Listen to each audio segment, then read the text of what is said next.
Chino Brothers. Episode 17? Season 2, episode 17? Season 2, episode 17. Oh, dude. So for everybody who's watching right now, we wanted to set up, we finally got to the place where we could stream live on the Chino Brothers Facebook page. And but YouTube. We didn't get it set up. YouTube page. Sorry, not Facebook page. Yeah, the YouTube page. So it's like, oh, sweet. Finally got to that level. And then it's like, okay. But it'll be ready for the next episode. I promise. Dude, There's no doubt about that. Yeah. Stressful week, bro. It's been crazy. It's weird because, like, so I had yesterday off, but, like, I don't know if I told you about this or not. Did I tell you this yesterday about my furniture? Oh, yeah. It wouldn't fit through the door or something? Yeah, so we got this furniture. The delivery guys brought it. It didn't fit through the door.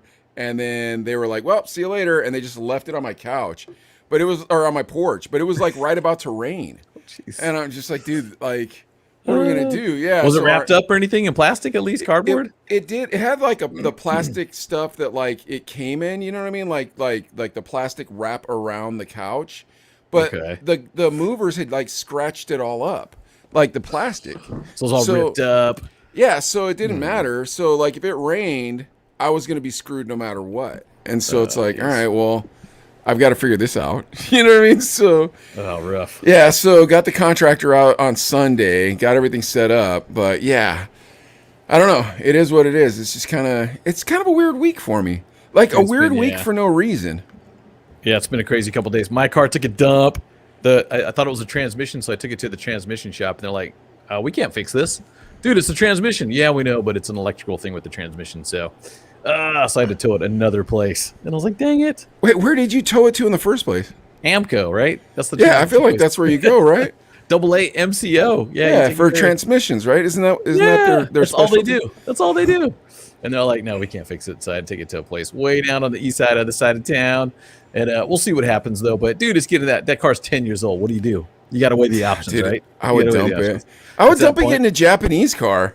Like, but now's not the time to not have a car because, like, used cars are expensive right now. Like, the economy's all messed up. So everything's like, what are you going to do about it? You know what I mean? Exactly.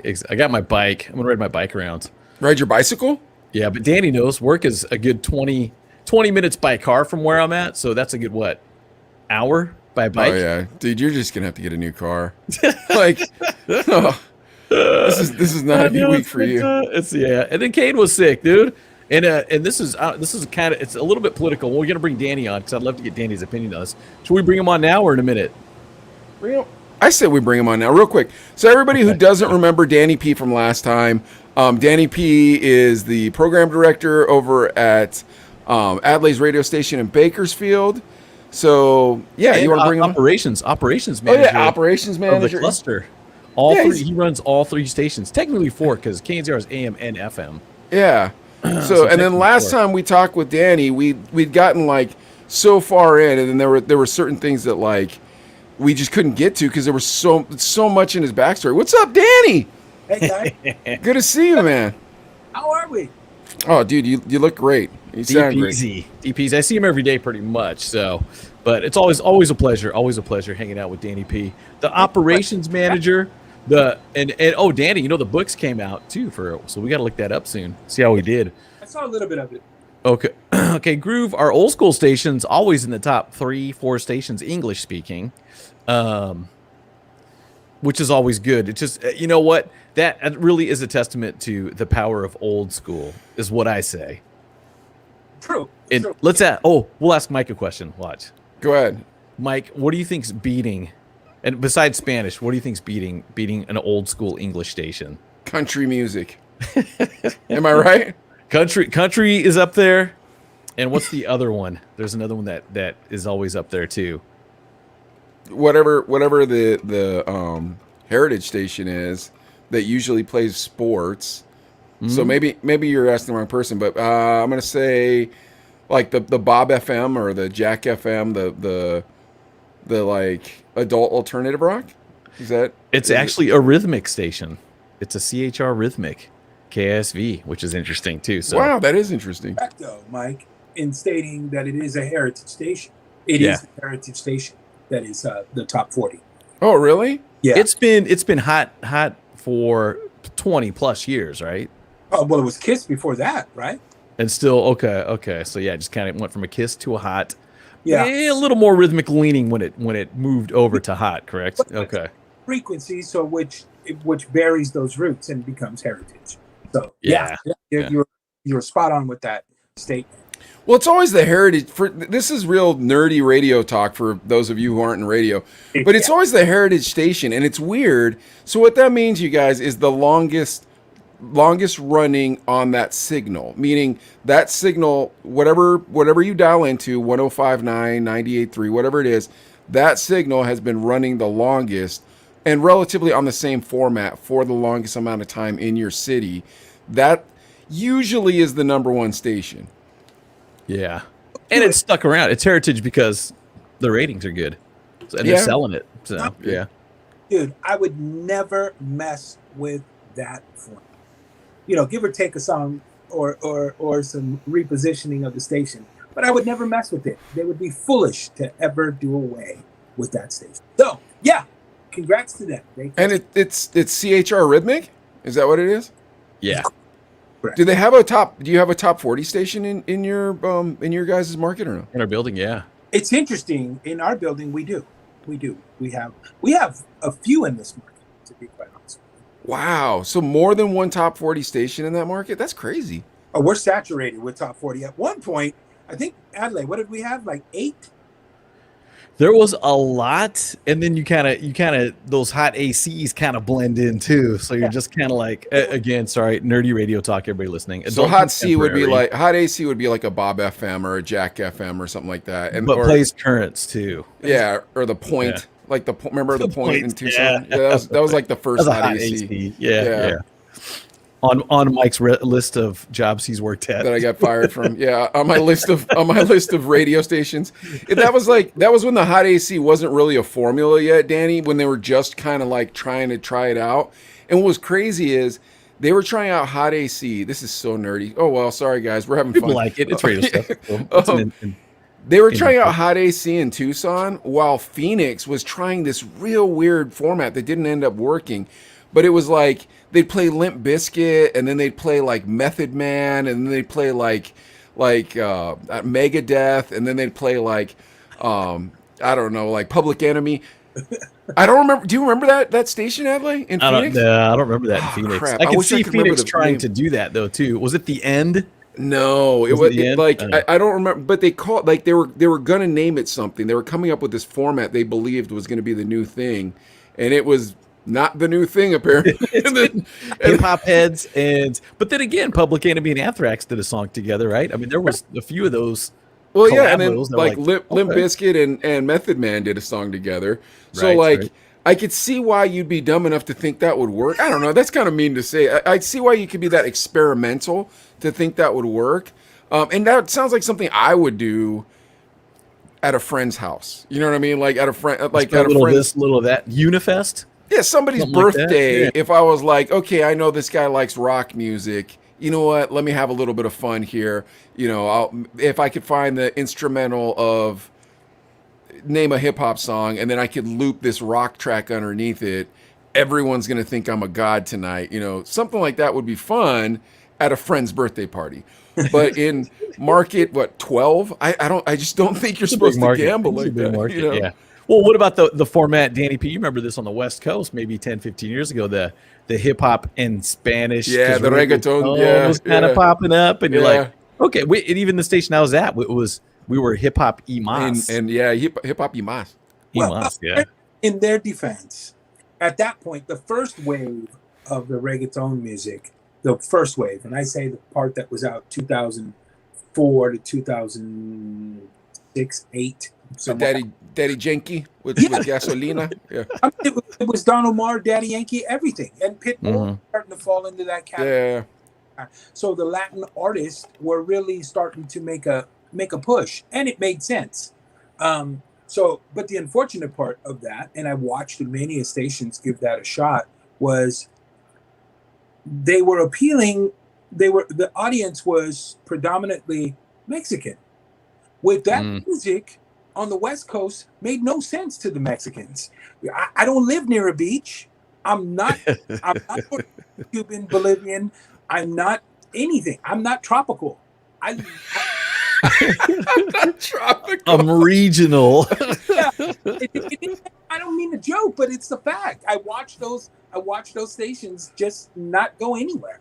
Well, you know what? But I feel like they got a shot in the arm with the Mexican hip hop that came out of Houston, you know, in the later tail end of the 2010s. I think they got a shot in the arm. But once again, that kind of just was like, oh, that was neat. And now let's just go to something, you know what I mean? Like, Right. It didn't stick. Let's try something new. But then, I mean, Danny, we were talking a couple weeks ago about some concerts that they put together. Snoop Dogg and Banda MS. And you're thinking like, what the heck? But you talk about second, third, fourth generation Hispanics that are like, they're bumping Snoop Dogg and they're bumping the stuff their parents listen to, you know, at the carne asada. When it's like, oh yeah, I love that. The corridos, you know, and all that stuff too. So it's interesting. And even you think about when the iPod came out or even mixed CDs, kind of, you know, you'd put what you like on there. So it'd be a range of different stuff. Cause even me, I kind of went through my cumbia phase. You know, where I was like, dude, we used to do that at the clubs. We'd even mix it in sometimes too, I felt like. Well, dude, Saul used to do that. Did you ever used to do that, Danny? Did you ever put like the cumbias in with the hip hop? Later in the night, when everybody was feeling good. Look, everything. It's so funny. Let me pause there. Just this past weekend, I had the opportunity to get back out there in an IRL, in real life gig. Yeah. Where I went back to work and I actually DJ'd a wedding. I haven't done that in a little. Oh, Danny, I thought you were going to say you're doing a club, man. No, I haven't gone out. You know, I have Adelaide can stand in my corner and scream this. I haven't gone out to DJ, club, bar, anything. I'm just really not out there. You know, but I am now, so to speak. You know, so this one was a couple who was like 2 years on hold, trying to tie the knot. Oh, God bless them. Yeah, it was beautiful. It was, not to say the least, it was a beautiful wedding, and I was so happy for them. So let me get there. Well, hold on, and then they had a celebrity DJ their wedding, so that's nice. You know what I mean? A bonus, seriously. yeah. Yeah, I mean, like, because it's not Freddie the Freddie the Fingers Amazement or something. It's like, oh man, this is the only guy that can DJ our wedding, dude. It's in the Yellow Pages and da da da. You know, it's Danny P. They got a local name. That's pretty nice. Danny, did you wear a tux? Very did you wear nice. a tux, the bow tie? No, I was okay. It was that person. Nobody was dressed other than the wedding party to a T. But it was really nice. So, but I wanted to get to address that point you were trying to make with the music. Here now, you know, you look at some of those records that you talked about, Adelaide. I was so blown away. It was like a revelation. It was just an awakening for me, you know, because I have these standards, these go-tos that I play when I'm at weddings and various and different events that you would play. I'm digging in this crate and I'm watching the audience and I go, oh my God, TikTok is for real. Oh, yeah. For real. So, La Chona, the song. Oh, yeah. Go to. Yes. Become mainstream. Yeah. To a young audience. And that's an old song. What was that? Early 90s? Correct. So, you know, you go, wow, this was at the point in time a very ethnic leaning banda record, meaning that it was only that select group. You were that cool if you were dancing at a party club or wherever, or a performance from the group, right? Yeah. Now, that's quite the opposite. That record is so, it has become corny. It has become suavemente, which if you guys, I don't know if you'll agree with me, but you know that one, you're like, man, every party I go to, it's always suavemente. Even at the ghetto, Mike, we played that back at the Rock. You'd be like, yeah, I want to hear some Spanish music. I got one song, and it's Suavemente, Besame. Everybody putting their drinks down. Yeah, that was definitely the one that was like, whoa, definitely. Wait, you know what else? The other one was that Ricky Martin soccer song. Remember that one? Un, dos, tres. Yeah. It's like, oh yeah. It's like none of us watch soccer in here. None of us know what this guy's saying. Those are those go-tos. But yeah, just the Lashona took me to and I started going through TikTok and I'm like, God, smart move. These young kids, this younger audience, kids, a younger audience. They're like 32. Yeah, I know. Exactly right, man. I'm old. Like, so when I look at So are we. these big records and I go, wow, they're being reintroduced to What's up, Gavin? Gavin, what's crack-a-lackin', man? what's good. Hey, they're being introduced to classic hits again. You look at some of the records that these kids are on TikTok with. Oh no, seriously, you're correct. And I'm not on TikTok anymore because the last time 2 times after we saw you, I got banned off TikTok. Yeah, Chino Brothers didn't yet, but like I'm working on our YouTube. I'm blowing our YouTube up. But I haven't been on TikTok forever. But dude, you're correct. Like, I mean, some TLC songs, DMX songs, like just songs you're like, why is everybody playing this song? And it's just everybody's like into it. Dude, I heard like Afro Man songs, Insane Clown Posse songs. I'm like, no, this song's not corny to you. And they're like, ha, ha, ha, ha. I'm like, okay, I guess. Yeah. Well, that's a testament to today. Not saying that new songs like today's music doesn't blow up on TikTok too, because you have those coming through. But those songs suck. Yeah, to go back to those old school 90s, even 2000s, the songs, you're like, that's really cool. That's just saying how good the music was back then. And when you're seeing like, I was at a radio station event with the Energy maybe a year ago, and well, maybe a year and a half ago now, but it was at the park. It was a big cleanup community event, and girls, 13 walking by singing, "We like the cars, the cars that go dude, boom." that's a TikTok. Like, yeah. Now, okay. So that's one of those things. So TikTok may be a good thing for old school music. It's weird, dude. TikTok is so weird because then people will put remixes on TikTok that are phenomenal. Like, how come no one ever did this before? But yeah, but there's a whole crap ton of like TikTok loves them good beats. They do, but then there's a crap ton of like bull crap on TikTok too. I wish there was just like TikTok music where you could just like, all right, what are all the cool remixes that the kids are doing? Right. Danny, real quick, man, I haven't seen you for a minute. Did you watch that fight 2 weeks ago with Fury and Wilder? I did. How good of a fight was that, dude? Was that not the best heavyweight fight you've ever seen in your life? It was amazing in that there was, oh my God, he slayed him. Oh yeah. I mean, they were beating the crap out of each other though. But how many times have we seen that already? Was that the third? That was fight 3. That's the third, but I'll say this. Right. I think Wilder fought harder in this fight than he fought in the first 2 fights. Like, I feel like he learned how to box. He learned how to stay off his back foot. He said he was conditioned, and he worked on, I was watching, he was talking about his team in his corner, that they were working on conditioning and stamina and endurance. Guys at that weight class. That's a lot of body to move around. Dude, going 11 rounds with that kind of body movement, that's what I was saying. Bro, and this Tyson Fury, how slick is this dude? He looks like Mayweather with a dad bod and as tall as Kareem. Are you with me on this? Dude, he's massive. He's beastly. I mean, he is and that is a lot of weight. What is he weighing in at? 270. 270, bro. Yeah. Do you know who's 270? Is it? I mean, you look at some of the heavyweights. What was George Foreman? Foreman was at 240 at his biggest when he was a fat guy, when he was old. My point exactly. Add 30 pounds, bro. I know. They've talked about George Foreman's, at 240, he threw lumber. Yeah. Punches were like, telephone poles cracking you upside the chest, caving in your chest or, taking your head off. I can only imagine a man at 270. Well, dude, that ref kept breaking him up because in the first 2 fights, you'd see Fury just put that weight on him, on Wilder. Imagine that, bro. You're trying to stay fresh, and this guy's just putting a 270-pound bag of potatoes on you. So, I give props to both of them. Oh, 100%. I'm a little frustrated that Joshua lost the belts to that Russian kid. But, I mean, I'll take either fight with Fury. I really like Tyson Fury a lot. As do I, yeah.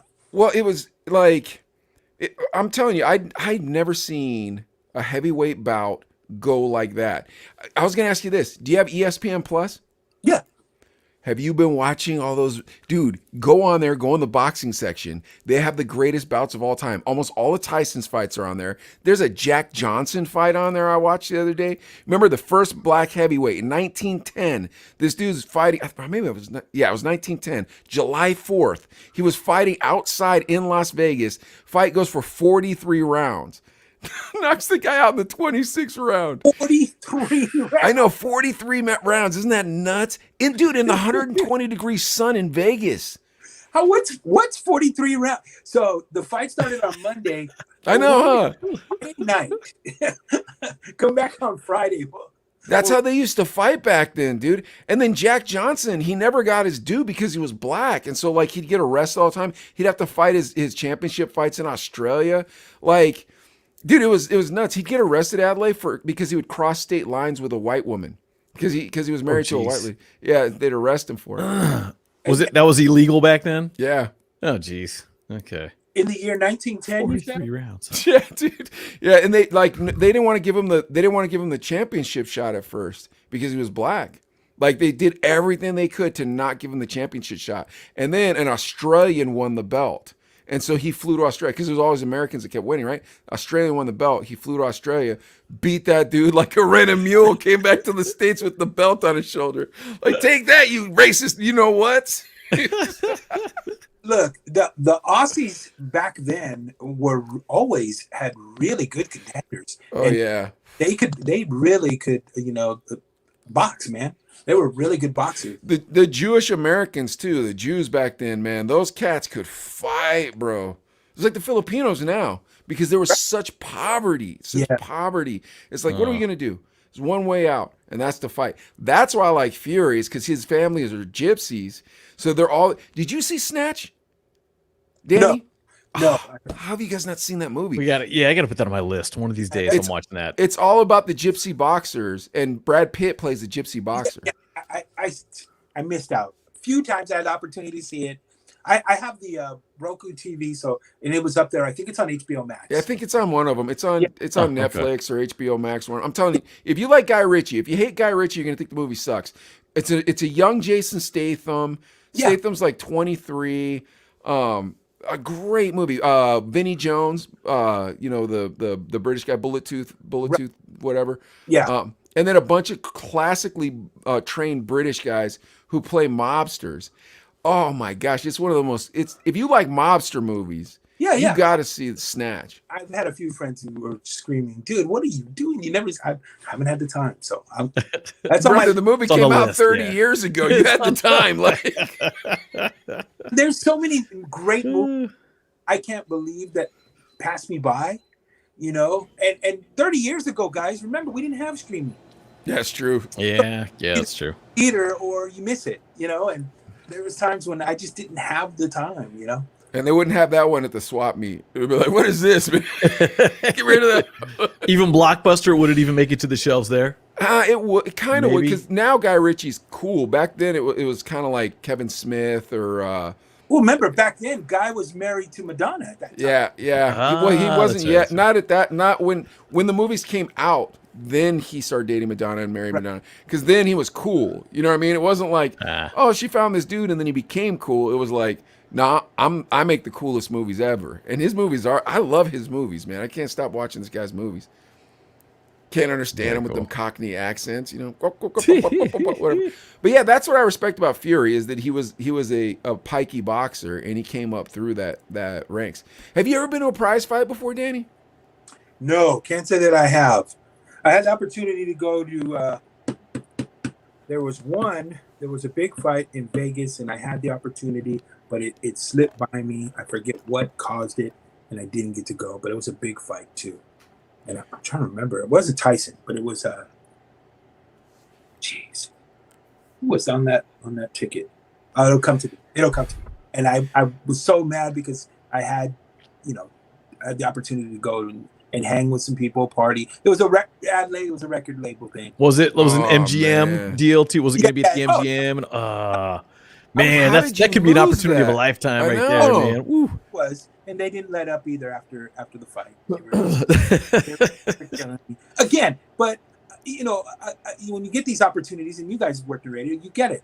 the radio station takes it precedence. It's always going to be first and foremost. It was one of those things where I had to either do stupid logs or I see where you're going. Something that you can't get away from. Well, even Mike, your wedding. Remember, I had to come back and do something for the 50 Cent concert. Yeah. 50 Cent came to Tucson, so I was like, "Hey, Mike, I'll be there for the bachelor party. I'll be there for the rehearsal, but for the wedding, I gotta head back and help R-Dub with the 50 Cent show." Yeah, I think it was like get promos in for Monday for the morning show, put in all the week's promotion. It was like, I remember now why I couldn't go, and I was like, God, if I go, and it was one of those things. Living here in California, if you commit, I wasn't going to fly either. I was going to drive. Oh, 5-hour drive. Yeah, if you commit to the drive, oh my God, and getting back, you're ready to go. That's like 10 hours on the road. Yeah, it sucks coming back. Going there, you're like all excited. You see the lights. You stop in Prim. You lose $100 there. You eat $1 shrimp cocktail. You're like, this is how you live, people. You know what I mean? You drink a free beer and think that you're freaking Frank Sinatra as you're walking through the casino. Leaving, you're like, how am I going to tell my wife I lost $400? I mean, I didn't wake up before 1 this entire trip, and I told myself I was going to catch up on some sleep. Now, you know what I mean? It's awful. Ugh. $20. Can this get me to Barstow? Yeah. Barstow? That's the real broke Vegas right there, man. Dude, so when we were young, Danny, me and Adelaide, we used to know this bouncer. His name was Steve, and he worked at this club that we worked at called The Rock. So he was a bouncer at The Rock. And we took him to a couple shows. He was a real cool guy. Did you ever do that where like you got friends with the bouncers at the club? The staff. Me? Yeah, absolutely. I had tons of friends. Okay, so you know what we're talking about. Yeah, so Steve was one of those cats. He wasn't just a cat that you went to the club, you knew him, you let him do a couple breaks with you because you were trying to be nice, but you just kind of didn't like him. Nothing offensive to the guy. You're just like, I don't want to hang out with you. Steve, for some reason, we really like this dude. But anyways, so he wanted to join this Tucson Tough Man competition. This is right when UFC first started. And so like there was all these freak show fights in all the bars and stuff. Right. I've been to those. What's that? Yeah. I've seen a few of those. Did they? Okay, cool. I was about to ask if they did those in Central California. Yeah. So we go, right? It's me, Adlai, and then our old DJ crew came with us too. So like before we were in radio, those guys, we were called Too Strong Entertainment. So there's this guy called Martin and a guy called Akili. They came with us. So we show up and Steve's fighting in the fight. That's why we're going, right? And bro, you're just seeing, there's no doctor. You're just seeing these dudes get the... Yeah, they're swinging. Dude, getting the crap kicked out. Unskilled fighters. Was it gloves or was it bare knuckle? No, it was gloves. Gloves. But I feel like it was like 2-ounce gloves, like the MMA gloves. Oh, geez. Yeah. And so, but like, people just rushing each other, like just thinking, if I get in there first and just start beating the crap out of this dude, and a lot of bouncers, bro, just tons of bouncers. Oh, I see many of those, man. So you know what we're talking about. So yeah, so we're UFC 1. Yeah, that's exactly when they all started coming out. Because if you're like a scumbag promoter, it was always like the same scumbag promoter that did like the crappy circus that you're like, hey, bro, those lions don't look that good. And he's like, don't worry about it, okay? And you're like, I'm just saying, I don't think PETA wants to come around here. And like people are getting close to the lions. Those lions look mean. You're like, man, you better keep them kids away from them lions. Only poor people at that same. We've got one in Bakersfield right now. You guys know exactly what I'm talking about. Like there's the Ringling Brothers, and it's like, oh yeah, and then there's this dude's circus. And you're like, bro, like I don't even know what that circus is. Dude, that elephant. You just put a water hose on that dog's Yeah, exactly. Exactly. You taped it. It's not a drunk. And like all the like stuff they're selling at the concessions looks like stuff you can get the swap meet. You're like, bro, what's it? That's not the Power Rangers. Why are the Power Rangers at the carnival at the circus? Yeah, at the circus anyways. Why is there Skittles in my M&M's box? Exactly. Yeah, you know exactly what I'm talking about. But anyway, so this scumbag promoter, man, he was trying to get the station to promote this fight, right? He keeps trying to get with us, and he also knew this homeboy of ours called Danny the Love Dwarf, who was a little Anano, a little midget guy, but he just passed away, God bless him. But he used to do bits on the show with us. Yeah, but Danny was also a scam artist. Adelaide doesn't want to admit that on the air, but he was. This dude was always running cons, bro. Like hustler? Yeah. No, bad cons. Like he'd go out Beyond hustler. Yeah, he'd have his homeboy and him go out, and they put crutches so they looked like they were crippled. Then plus they were dwarves, dude.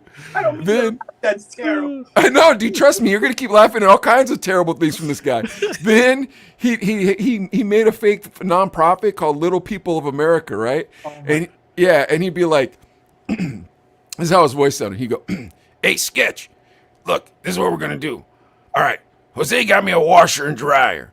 Okay, Danny, I'm gonna go out on the corner and raffle it off with Little People of America. All right, you taking Sam with you? Why does Sam have crutches, Danny? Don't ask those questions.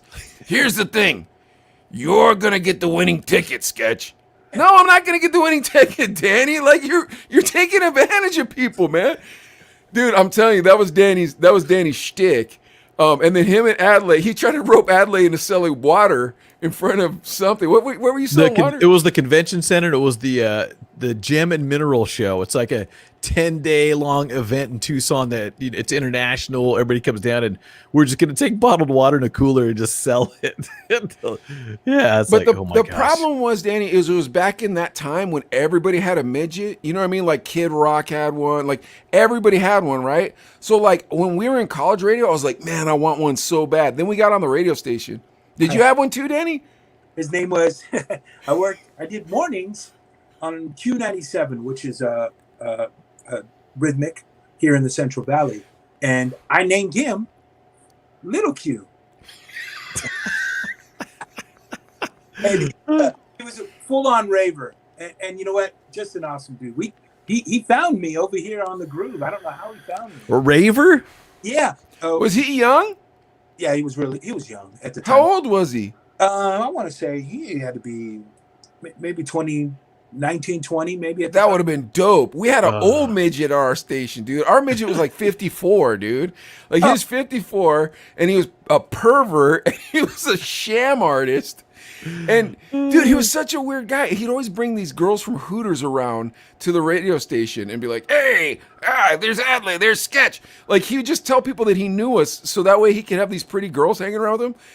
Oh my gosh, dude. Oh, Yeah, God bless funny. Danny. He passed away. God bless the dead. I want to speak ill of this poor man. God bless him. But he was friends with this promoter. And this promoter was putting on this tough guy competition. And now we're standing in the Wildcat House, which is just a normal bar that had a little dance floor in it. They just took all the tables out of the way. And we're standing there watching these bouncers just beat the living crap. I mean, I'm telling you, like, it just meat hooks, bang, bang, bang. And I'm standing next to Akili and Martin, and both Akili and Martin go, "Hey, man, next year I'm signing up." And I was like, "I'm not." And they're like, "Why, Sketch?" I'm like, "Because, man, people are getting beat down. Like, there's no reason for me to get a beat down." Like, "Well, you're scared." I'm like, "Clearly I am." And then Steve, and dude, this dude, Steve, every week at that was our rough club, bro. So there'd be gangbangers there every week, just throwing chingazos, bro, just bam, bam. And Steve would like break every one of them up. So it's like, okay, this dude's going to go far in this competition. Nope. First round, Steve got murked. I'm like, man, if Steve got murked, I'm not getting hit. Yeah, Steve was a big dude. He wasn't small. No. Anyways, so then it goes all the way up, dude, till finally the heavyweight bout, right? The final fight, which that's the next thing. They make them fight multiple times on the same day. It's like, bro, that's not how a fight works. You fight one person. Well, that's how the original UFC, I think they stole. Yeah, it was like that, yeah. But anyways, so last fight, there's a formidable sized fellow with a big punch, big stomach, but like kind of like what was that white dude? Cabot? Yeah, not Tank Abbott. The other one, the one that beat up Steve-O in Jackass. What was that guy's name? It'll come to me later. Yeah. But neither here nor there. Just like that, right? And then a young guy comes in looking. What's that? Butterbean? Butterbean, exactly. Yeah, like Butterbean, exactly. So looking like Butterbean. Next guy comes in. Nice physique, looks like an athlete, kind of not Adonis Clay per se, but kind of like that. Like he could almost be in a movie. They go in, the kid with the nice form, nice figure, gives the fat dude a gut shot. Guy got the gut shot, goes down on a knee, puts his hand up, that's it. Turns out later, that kid was a ringer. That scumball promoter brought in a ringer. He brought in a professional boxer, so he wouldn't have to pay the whole purse. Dirty. What was the prize? Like $200? I don't. I Are can't you see it kidding being me? a lot of money. It was probably $1,000. Oh, That would be my guess. 1,000. No, yeah, but dude, in 1998 or whatever that was, $1,000 would take you pretty far. That's a You could lot. probably- That's a lot of money back then. Oh yeah. Was it the guy that did the Jello wrestling? I could see it. I don't know if he did or not, but I could see it. We did a couple of those gigs, Jello wrestling. 2008.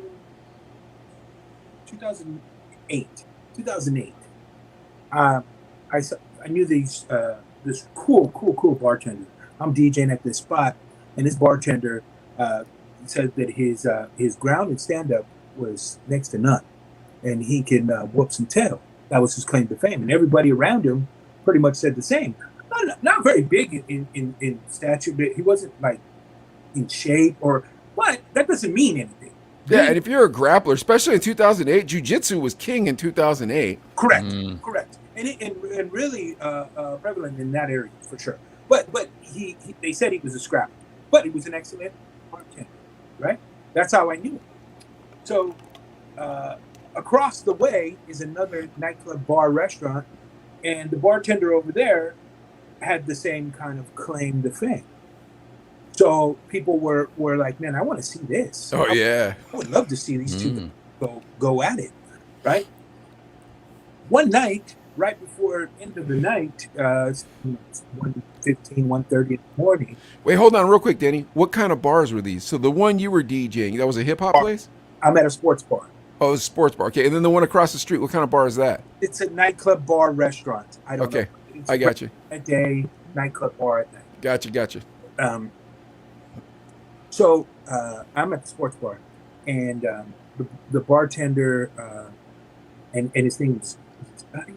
I think it's Scotty. I'm trying to remember his name, Scotty. I think it was Scotty. And he. Wait, are you doing a karaoke gig or something? What are you doing at a sports bar?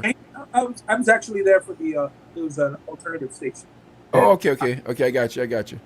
Alt rock, and so dude comes in from across the way. I seen him a couple of times before, only because out front on this street are all the bars and nightclubs. So all the bartenders would come out, grab a smoke, chit chat with the bar backs, talk to the other servers. Everybody would DJs. Everybody would communicate, right? So I've seen him a couple of times, and I thought he's not that big either. But again, size doesn't matter. If you scrap, right? And he came in. And I saw them talking, and I was like, oh, okay. They actually shook hands, right? Both bartenders, they shook hands, and then he went about his way. And I go, oh, okay, cool. Well, it doesn't seem like they got beef or anything. Maybe it's just people talking, right? So one of the bar backs is a really good friend when it comes to me and says, dude, it's on. Don't go anywhere. When you break down, stay in the parking lot. And I go, oh, is it on? He's like, oh, it's on. Oh, nice. Yeah. And I was like, big ups to the homie that told Danny. Big ups to whoever you are out there that gave Danny the heads up, because if he would have missed that fight, that would have sucked for this story. But well, I wouldn't have, because I got to break down on my gear. Yeah. I would have. It happened right there in the parking lot. So there's a fight brewing, and I'm like, oh wow. And hold on, real quick. Which speakers you got at this stage? Are they the JBLs with the amp built in, so they weigh 900 pounds, or are they just the old school? Still separate? No, they're separate. Okay. Separate. And these are Sherwin Vega front loaded 15s. And nice. So not too hard to break down. You're going to be out of there plenty of time for this fight. Oh, I would have waited. I would have just left it in there. Because I was coming back back-to-back nights. So really, it would have been. I would have. Oh yeah, leave the decks there. Who cares? Yeah. I would have. I've done it before, and so I make my way down. Everybody, we already closed up, and everybody goes down, and across the street, his crew comes over. The bar backs everybody, and so there's $100 purse in it. $100 purse. $100, Yeah. What? $100. Yeah. What did he make at the bar? Both bartenders, did they make over $100? I hope so. I don't know. I don't know either. You know, I never really questioned that. So I thought, okay, $100. You know, it's 2:30 in the morning. Okay. Yeah, but they already like to fight. You know what I mean? So it's not like you and me going for $100. It's like, hey, bro, look, I don't got that kind of dental insurance for $100. I don't either. But you know, I guess you got to be there because all I remember is the $100 because it was there, right? Yeah. And under the light in the parking lot, they take their shirts off and they go. One again is a grappler, understands the concept of a ground fight. The other one is a full on just like the knuckle. So one shoots, the other throws an uppercut, and the end of the story. Oh, wow.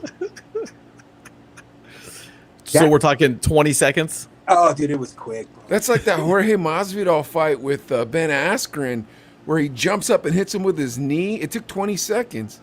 Oof. Yeah, I go, he's asleep. Yeah, he's done. Yeah. And that was your guy? Yeah. Oh. You know, again, he's a grappler. You know what I mean? So he thought he can go. He shoots, and the dude across the street, who it really didn't. He had no. They said he doesn't know anything about grappling, wrestling, or no kind of MMA fight. But he is a mean scrapper. He can scrap, and he just stopped, threw an uppercut. All it takes is the first punch. Slept him, yeah. Yeah, jeez. Wow. Ooh. Was this in Fresno? What city was this in? City of Hanford, man. Hanford, California. This was in Hanford. Yeah. Wow. Hanford's a small town, too. Where's Hanford? That would be north and then west of Visalia. Correct. Was that the one? That the one where the Fresno State, where it was broadcasting from Fresno, or to Fresno in Hanford? Was that station? No. Oh, Visalia was Q97. That's right. Yeah, Visalia. Yeah, so kind of close. It was close to Hanford. Okay. Yeah. Yeah. It would be east of Hanford. Visalia is east of Hanford, right? Okay, that was when you were at Q97. Correct. That would make sense. Okay. Hanford's a small town. Them, bro. I felt bad because he went face forward, down, and they ran up on him. And the other bartender, man, he just backs up because he knew. He was like, he's sleeping. Well, Danny, just like last time, you roped us into these fun conversations. We haven't got to our bit yet. So we have a new bit on the show. We're actually premiering the bit today, and we haven't figured out what to call it yet. I figured this out that I want to call it this, Adley. I want to call it Let's Go Brandon. Oh, good. I'm glad you don't need an explanation for that. Dan, you heard that story, right? Let's Go Brandon. I can't say that I have. We'll have to explain it to you after. Yeah, there's a lot of cuss words in it. All right, so basically, go ahead, Mike. So, well, no, I'm not going to tell him about I'm going to tell him what the bit is. So basically, how it works is this, Danny. We're going to watch a video, okay? And then no explanation. We're not going to explain the video. We're going to watch the video, and then we're going to come back after the video and try to figure out how we feel about the video and where it stands in our society. Does that make sense? Sure. Kind of a react, but it's a 1-minute video. We're going to watch it real quick, then we're going to come back and we're going to do our commentary. Gotcha. Okay, you ready, Adley? Yeah, okay. I'm not even going to say what's on the video. Don't even set it up. Nothing on the video. I'm just going straight share, and I think the audio goes automatically, so here we go. And it doesn't. So, ready, guys? Here we go. Because your entire staff has been calling me sir. Okay. You're the one handing the credit card, But correct? look at me. You want to open it all the way up? Okay, I can look at you. What about me is presenting what you would call masculine right now? If you didn't see the name on my credit card and you were quickly handing me my card back, would you have said something? What would you like me to do, man? What are you? So I can call you. What are you? No. What are you? Why does it matter? No. What are you? Why does it matter? What are you? Why does it matter? Oh, it doesn't matter to you. But to me, I'm a male. Okay? Okay. So, what are you? So I can call you sir or ma'am. What are you? What would you assume looking at me? What are you? What would you assume looking at me? I assume that you're a man. Okay? Gotta pause it right there on that shot, too. All right. Gotta pause it. There we go. All right, now bring us to 3. All right, Okay. Bring us to 3. All right, so Danny, the backstory of this is this. That person gave their credit card to the Sonic worker, right? But the credit card had the person's male name on there. So imagine you transitioned or whatever the term is, and you hand me the card. Now your name is, Frederica or whatever, and you hand me the card and it says Daniel. And so because the name was a masculine name, they hand the card back and they said, "Thank you, sir." Then the person got mad, whatever their pronoun is, and they start screaming for the manager, and they call the manager out, and the manager's like, "Look, can we just figure this out?" And then you saw from there. Right. Okay. Now, what would you do in that situation, fellas? Go ahead. Maybe it should be called "What would you do in that situation?" What do you think, Adley? Yeah, what are you supposed to do? What's the correct way to deal with that? And obviously there's two sides to this. There's the manager's side and there's the girl side. So each one has a thing. And the poor manager, I'm thinking the poor manager's like, "Oh, dude, I make $1 more than everybody else here, which is $1 more than minimum wage to deal with stuff like that." Because all the part-time or minimum wage people are like, "Get the manager because I'm not dealing Dude, how with much this. do you think Get they the manager, spit please." in her food, dude? How much spit do you think was in that lady's food or dude's food or whatever the terminology is? Did you know there's spit in that food? I don't care what you say. You go ahead and pretend. I promise you, they were like, "Oh, my turn, my turn." Like, you know what I mean? Let's hope not. Oh my gosh, Danny! But if you're the manager, what do you do? What's the correct response?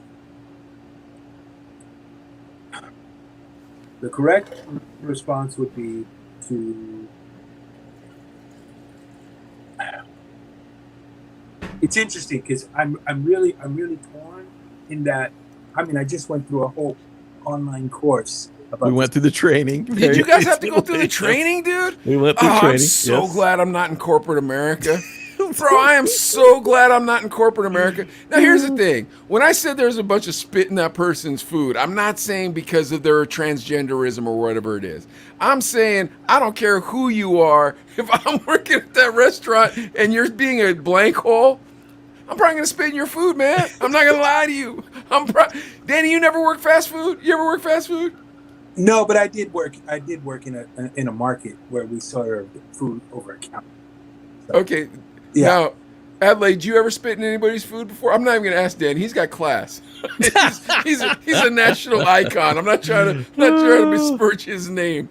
We've only worked at food jobs like serving and that restaurant we worked at together and stuff and cooked in the back and everything.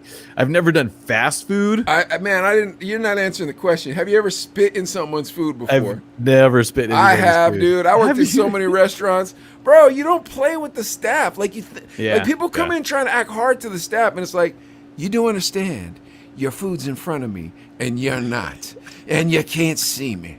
And you are bothering everyone I like smoking pot with. So, tonight I got a special for you. Ew. Man, I'm telling you, bro. Like, and that has nothing to do with like the whole whatever the issue is. That just has to do with like, come on, man, don't be an a-hole to someone making $9 an hour.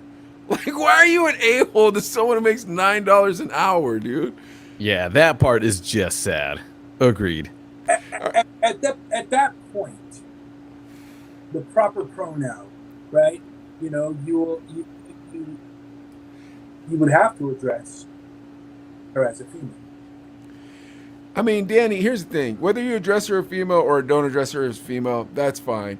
But behaving in that manner to that poor manager, dude. That dude had a pretty thick accent. He was either first or second generation American. Like that dude, or he might even be on a work visa or a green card or something like that. It's like, all right, bro, where this dude came from, you think he sees that all the time? I promise you he doesn't. Well, I get that. I mean, I understand his situation. But again, he's feeding the fire, though. I don't understand. I see where you're going. I didn't understand his ongoing battle. I see where you're going. Danny, see, look at Danny P. Always has class, Adley. No matter what, even in an unclassy situation, he's got class. Go ahead. Managerial, Danny. Managerial. Yes. Well, you have to look at the situation in that here is a person who's gone through and has changed their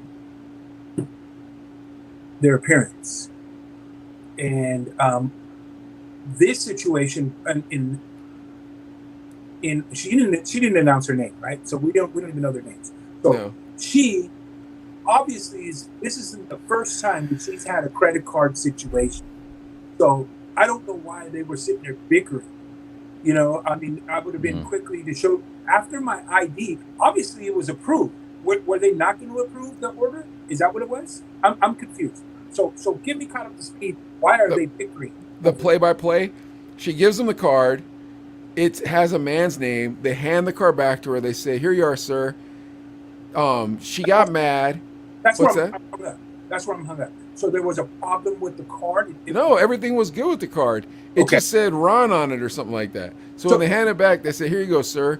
And then she got real mad, and they were like, "Look, there's a guy's name on the card. I had no idea. I apologize." So then she's like, "I needed to speak with the manager." So the manager came out, and I agree with you. He wasn't really defusing the situation. He was like, Right. he was just like, "Look, man, I don't believe in what you're telling me here. So whatever you're telling me, give it to me how you're going to give it to me. This is a new one on me." You could tell. That's exactly how this cat was. You know what I mean? Like, he don't watch CNN, bro. He's like, I ain't never really heard of this stuff, man. Because, you know, on my channels, on my station, we don't see none of that stuff. So explain it, homeboy or homegirl, you know? It's tough, you know, and again, and it sounded like she wanted to be confrontational because she could have quickly just said, "Well, you know, thank you for my, you know, tater tots and my chili dog." Yeah. You know, but she wanted to continue on. So they both were really, you know, throwing kindling on the fire. But do you think the cat was confused, or do you think he was angry? What do you think, Adley? You saw the video. Was he confused or angry? I think he was just kind of like, dude, just tell us what you want us to call you, and we'll call you that. Because she's like looking at me. What do you think I am? And after a while, he's like, "Man," because I've been to those streets in Tijuana where they try to fool you. But I know when you're a man and when you're not. I mean, I don't know. hey, maybe that's the deal, bro. You know what I mean? Like, he had a relatively decent Spanish accent. Maybe he was from a town like that where there was some tomfoolery going around. Yeah. Although, Exactly. I don't know, man. He had a mask on. That might not even be a There's your Spanish picture. accent. I What know, if but it's that might have been like, he might have been Middle Eastern for all I know. He had a mask on. How am I supposed to? Yeah, that's true too. And in a side view, it's fast food, so things are moving quickly. It's probably lunchtime. You see the name and just being nice, you're thinking like, "Here you go, sir." And then maybe after the fact, when you look and you're like, "I hope that's a long-haired dude that wears lipstick," you know, which is not really that uncommon anyways, you know, so you're just like, "Oh, okay." And then, "Excuse me." And you're like, "Oh boy, here it goes. I'm just trying to do my job. I've got 18 cars behind you that I got to get their food to, run their cars and get them out of here because we're going to be slammed for and we're already short staffed, etc." So Yeah, you know they're short staffed. No one wants to work fast food right now. Go ahead, Dan. Nobody wants to work, period. And you're just like thinking like this, instead of saying, "What do you think I am? What do you think I am? What do you think I am?" You're whatever you want to be. Tell me so I don't use the wrong pronoun. All right, And hold then, on, Danny. you know, Danny, you were going to say so. Go ahead. Well, no, that's a situation that right now that I think in today's society that we are encountering with everything, you know, making shifts and becoming mainstream and you know. Did you see the Chappelle special? With genders being, you know, with genders being shifted. I don't know if that's if I'm making sense or if that's a great way. I know what you're trying to say. It's like biologically is one way, but gender is making today. Gender isn't based on biology. Correct. Okay, thank you. That's a great one. Great way to do it. But that doesn't. Come on, don't Doesn't say make like it that. right. And if you say it like that, it doesn't make sense to me, dude. doesn't make it now I right. sound like the guy in the line yelling at which the guy? lady. Oh, wait. Okay, yeah. Older when I applied online for the MasterCard and got my $5,000 limit, it was Mr. Danny Palacios. Now fast forward 3 years into my credit, and it's fantastic, and I've got 10,000 now. I'm just saying that isn't true, but I'm just saying. and I want to change my name to Alexandria, Is that my fault? Should I be mad at you when I pull up to XYZ store and I give you my card and you ask me, dude, it says, Danny on that. What gives? No, I understand that. And so that's the situation that I can't, at this point in time, it's hard for me to register that and try to, there's got to be, those that are presenting themselves in those situations need to be prepared to not be so controversial in terms of damn, this is the most difficult thing for me. This is dope, man, because Danny always loves to be correct when he says stuff without saying crazy stuff, and I can just say whatever I want, and you're in the middle, Adley. Yeah, Danny's trying so hard to pick every single word properly, so he doesn't slip up. Offending. So there's no way of anybody going, what did you mean by those people, Danny? No. I'm not trying to. I'm just saying that there has to be, going into this isn't the first time that this individual in a drive-thru has encountered that situation, because they have used that card before. Yeah. So having a guy lash out, manager, attendant, barista, whoever, I'm sure they've encountered that. So I'm not buying this, why you're being so, so defensive about what They had to have heard "sir" before. Maybe it's they're going out just to get people so they can call them on it. Like, what'd you say? What did you say to me? And it's like, look, man, I ain't got time for this. You said, man. Oh, easy thing would be, that's my partner, my husband, my other half's card. We're married. Done. But here's the next thing, okay? You guys can go ahead and try to figure it out or whatever, but here's the problem. There's still cross-dressers too. So cross-dressers are fellas, and they say they're fellas, and they know they're fellas, but they like looking like Liv Tyler on the weekends, or Elizabeth Taylor, or Mariah Carey. You know what I mean? That doesn't count, does it? Do I have to call that person a special pronoun, or is it still Hank or Fred or Sam or whatever their name is? I think whenever they're in costume or dressed how they feel comfortable, you have to dress them by the name that they choose. Well, hold on, because Adley actually used to know a bunch of cross-dressers when we were at DJs, right before we were DJs, when we were in college. He knew a ton of cross-dressers. What did you call Charles when he was dressed up like a lady? Whatever his girl name was, I feel like. I can't remember what it was. But did he think he was a lady when he was dressed up like Cher or whatever? Who did he sing as? He would. Well, no, he's black, so he'd do a black Cher. He would Black do Cher? A couple different ones. He'd do a TLC thing too, and he by was himself. That's yeah. Super entertaining, super nice guy. But I don't know what he actually went by, but I'm pretty sure it was the girl. There was the white guy though. Remember, that was a waiter, but he went by Sativa. Was it Sativa? Was his kind of stage name? Dude, this dude, he looked like a lady because he looked like an overweight lady because he was an overweight dude. But then he would dress up like a lady. He looked like a lady, man. This dude looked like a heavy set lady. But yes. She called herself Weed? So I'm pretty sure it was Sativa. I can't remember. No, was it Sativa? Something like that. I feel like the dude's name was Henry. It was like a masculine, like Frank, like one of those names. What was it? Because he was a white dude. Was her name Sensamia? Sensamia. Sensamia. Smoke a Deltita. big spliff of some good Sensamia, yeah. But yeah, dude, I mean, here's the thing. I feel bad for you guys that you have to take these sensitivity trainings and whatnot. I don't want to deal with this, bro. It ain't for me. If that's what you want to believe, God bless you. That's what you're going to believe. Why I got to believe it, man? I didn't do nothing to you. I ain't bothering you. All I want to do is just get by with my life. Is it now, Mike? Is it safe to say though, if this person came to one of your shops, the Tiny Box, and said, "Hey, you know what?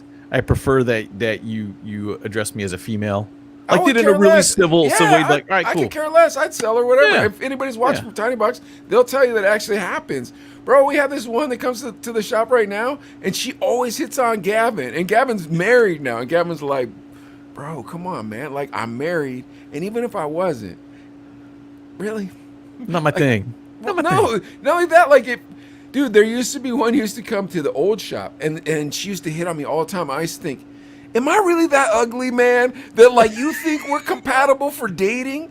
Like if you were like a good fooler, you know, like you were like a good trickster, and I couldn't tell, and you were real pretty, then we could start having a conversation about how this isn't gonna work. But as it stands, like, did I get ugly sometime? I'm not trying to be mean, but like, for real, bro, like, can we at least like be honest about that, or is that wrong? Be According to honest. sensitivity trading. I think be honest with respect. No. Right? Gentlemen, we live certainly in a different time. No, but hold on. Do you both understand what I'm saying? What I'm saying is, if you could, first of all, you have to look like an actual lady, and then you have to be in the same caliber of prettiness of a lady that I would date for me to be like, huh, I still can't do that, but I see where you're going. Okay. Is it wrong when someone who I'm like, bro, you're not even attractive, is trying to hit on you? Like, come on, man. Like, you know you're not supposed to be hitting on me. Go hit on that ugly dude over there. That's your level. Is that wrong? Is that mean to say, Danny? You tell me.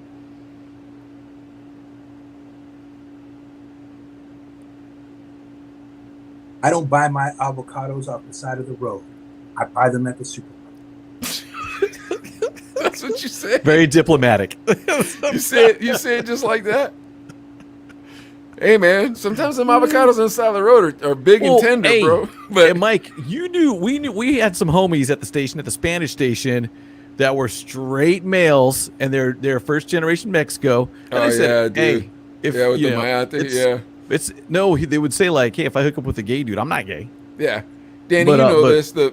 But as long as you're the enforcer, not the receiver, then Yeah, the giver, then that right? that doesn't make it homosexual.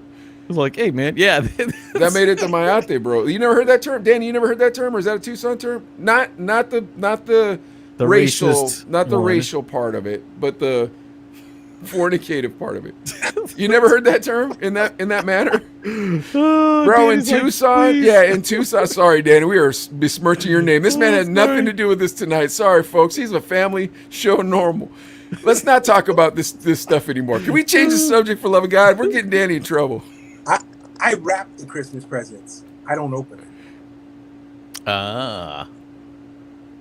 Very don't know. diplomatic. I'm a little confused. I don't know what the And we can leave it with that. Yeah, let's leave it with that to make Danny, because for Danny, like, I'm sure if we were off the air, he'd be like, look, you guys, stop doing this to me. Like, Tomato. Don't forget the secret word is yeah, tomato. you can't talk about these things nowadays. Yeah, I mean, I'm sorry. If we offended anybody, it's probably me that did it, not Danny or Adlai. They're both, gentlemen. But I'm willing to say, if someone came up and said, hey, if I make an honest mistake, like, oh, my bad, I called you sir, I didn't know, and moving forward, you wanted to be called ma'am, and I called you ma'am, I think that would be, you've got to give a little too, right? I think. Look, Right. Time has definitely changed. Things are different, and I know that each and every one of us have different opinions on how we should be addressed, how we should speak to one another. After COVID, space has really separated us in terms of, trying to stay healthy and speaking to one another and being in close proximity with each other. All I'm saying is things have changed, and people now want to be addressed differently. And those that have gone through those changes, full-on operations and gender shifts, do I agree with that? It's not important whether I do or not, but it is important to somebody who wants to be addressed that way. And I think that as long as they live on this planet and share the same air that I do, and if it's going to make my time in the drive-through line go that much quicker,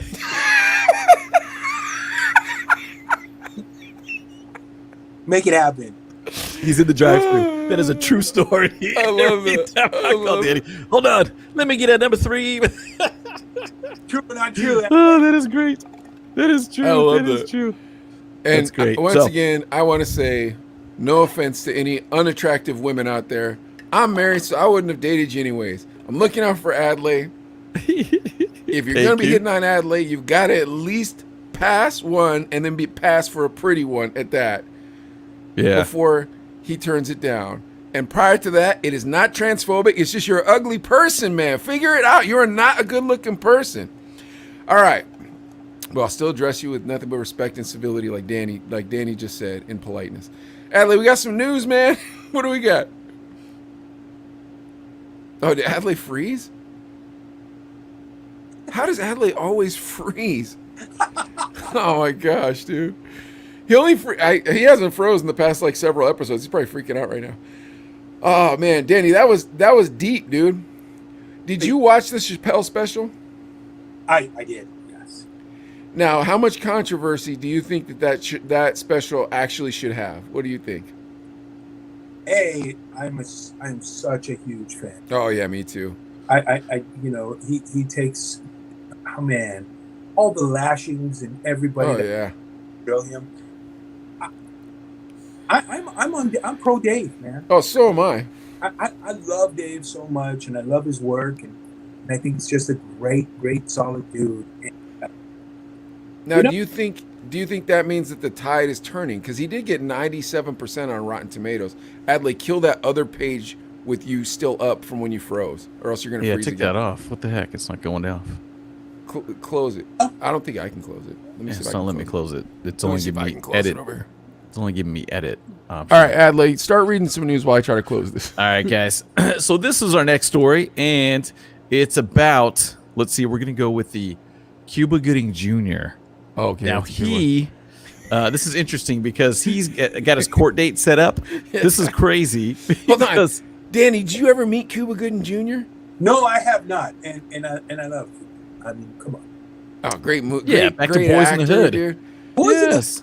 Absolutely. Boys in the Show Hood. Me the Money. Show Jerry Me the Money. Maguire. Yeah, what other great movies has that guy been in? I'll let you know. So many. I know, huh? Just hasn't been in recently, but that OJ thing he did was really good. Yes, that's right. Yeah, he did the OJ movie too, didn't he? All right, go ahead. Tell us about this. And he's a Pittsburgh Penguins fan. Oh, I didn't know that. Yeah, he flies in here to Pittsburgh. He flies every time they're getting the playoffs. Cuba Gooding Jr. comes to town. So, all right, come on. What do we got? Okay, so Cuba Gooding Jr. He's gonna face trial on sex crimes in February. So the date has been set. It's going down. Now this stuff goes back to unwanted touching by 3 women in separate encounters, and he's charged with a rape in a separate Manhattan federal court lawsuit. What the heck? Yeah, so reading into the stuff, you're like, whoa, this is some heavy duty stuff here. So they wanted to hold the case even more back to May, but Cuba's the judge said, nope, we're moving on. This is happening in February. It's been on my calendar for 2 years, going on 3 years. This is the firm trial date, and it has to go. Now, Gooding declined to speak with reporters, and he sat alone in the courtroom second row before the hearing, and he went out the back. Now, yeah, he was in Boys in the Hood. There's 6 misdemeanor counts of forcible touching and sexual abuse stemming from 3 different women. The first 2 encounters allegedly occurred at Manhattan bars between 2018 and 2019. In one instance, prosecutors say he groped a woman's breast. In the others, they say he pinched a woman's buttocks. Details of the third alleged encounter, we don't know that. There's no video. No videos come out yet of what that is. And if you guys are interested, I can show you the clip of the one of the alleged misdemeanor counts in one of the bars. It looks like in Manhattan. Do you guys want to see this? They show it? Oh my gosh! Yeah, you can kind of see it. Let's see. Let me pull up the video here, and let's see. Check this out here. It's this one right here. And this, what you guys see now. I thought you were going to Rickroll us. I thought you were going to play that. Never going to give you. I thought about it. Excuse me. I was going to use that one. But, so here, check the video out. The surveillance video obtained by TMZ. Gooding, with his girlfriend next to him, allegedly placed his hand on the other woman's left breast and squeezed it. And prosecutors gave the judge a list of a dozen other uncharged incidents it's hard to see that little bit. Sexual misconduct dating from 2001 to 2018. Let me rewind that just back to that little piece here. Not guilty to all woman's left breast and squeezed Let's it. see right there. Where And is he? prosecutors gave the No, judge let me I don't look. even see where TMZ. Cuba was. Gooding, They with walk his in. girlfriend next Here's to Cuba. him, allegedly placed his hand on the other woman's left breast There's the and hand on the squeezed it. breast. And Oh, prosecutors gave the okay. judge I So saw that's, that. I mean, that's basically the gist of it. So it's kind of like, you know what? I don't know, because this is from a couple of years ago. Cuba Gooding Jr. You know, what's going to happen in this case? Can he do jail time, Mike, in this situation? The misdemeanors. If you're going to ask me what I think's going to happen, or do you think, or are you asking me what's going on? We'll start with what do you think's going to happen? I think he's going to lawyer so far up that this isn't going to touch him in a legal manner, but then they're going to go after him for the civil suit. That's what I think. They're going to get paid. Yeah, that's what I believe. What do you think, Danny? I agree. I agree. I think that, but these presently, you look at all the from Cosby to Kelly to all of these people being brought up on sex. Yeah. They certainly are not playing with it, and in reality, can you end up going to prison? Jail is it is 20 years ago, 15 years ago, even 10, I would have said, nah, that ain't gonna happen. Today, the odds are you could deplete your savings and still end up in jail. Well, and I agree with you, but like R. Kelly was a monster. Like, you know what I mean? And Bill Cosby was too. But this just looks like a pervert. Bill Cosby had charges stemming back to the 60s. I know. I mean, this is. I'm not saying. I mean, it could have happened yesterday. It's still the same. It has the same weight. And Yeah. It's still. You can't be touching people.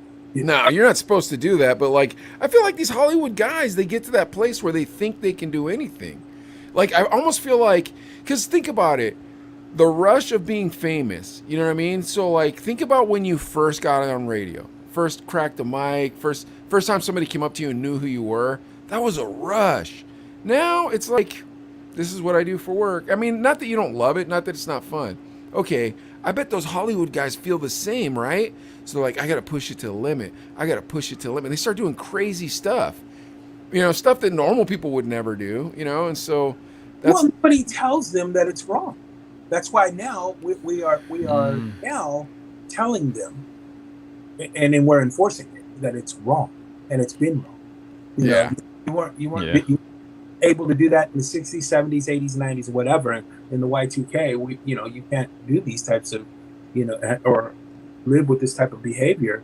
But again, you're right though. They live surreal lives.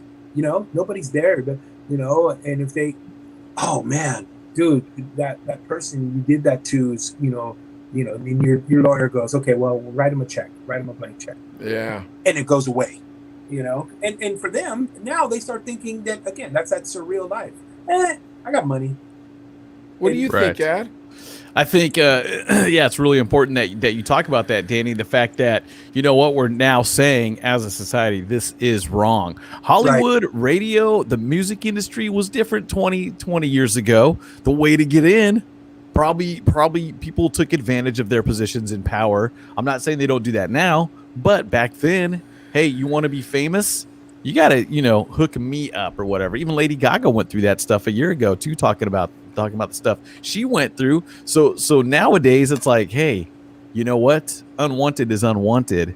And you know what? I can get there on my own. So now all this stuff is coming out and saying like, hey, get these people in power, get them in trouble. They should pay the price and learn from it. And, moving on to future generations, you should be able to make it without having to go through anything like that. Right. Now, think of how many girls there were that aren't Lady Gaga. You know what I mean? You hear these stories and it's like, okay, that's the super famous, talented, attractive girl.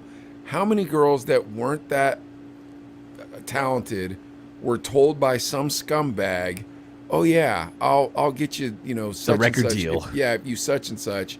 And then they were a single hit or not even a hit girl group. And it's just like, all right, just think how scummy that business was. And it's probably, sad. for all I know, sad. Might still be. But on some level, I bet. Yeah.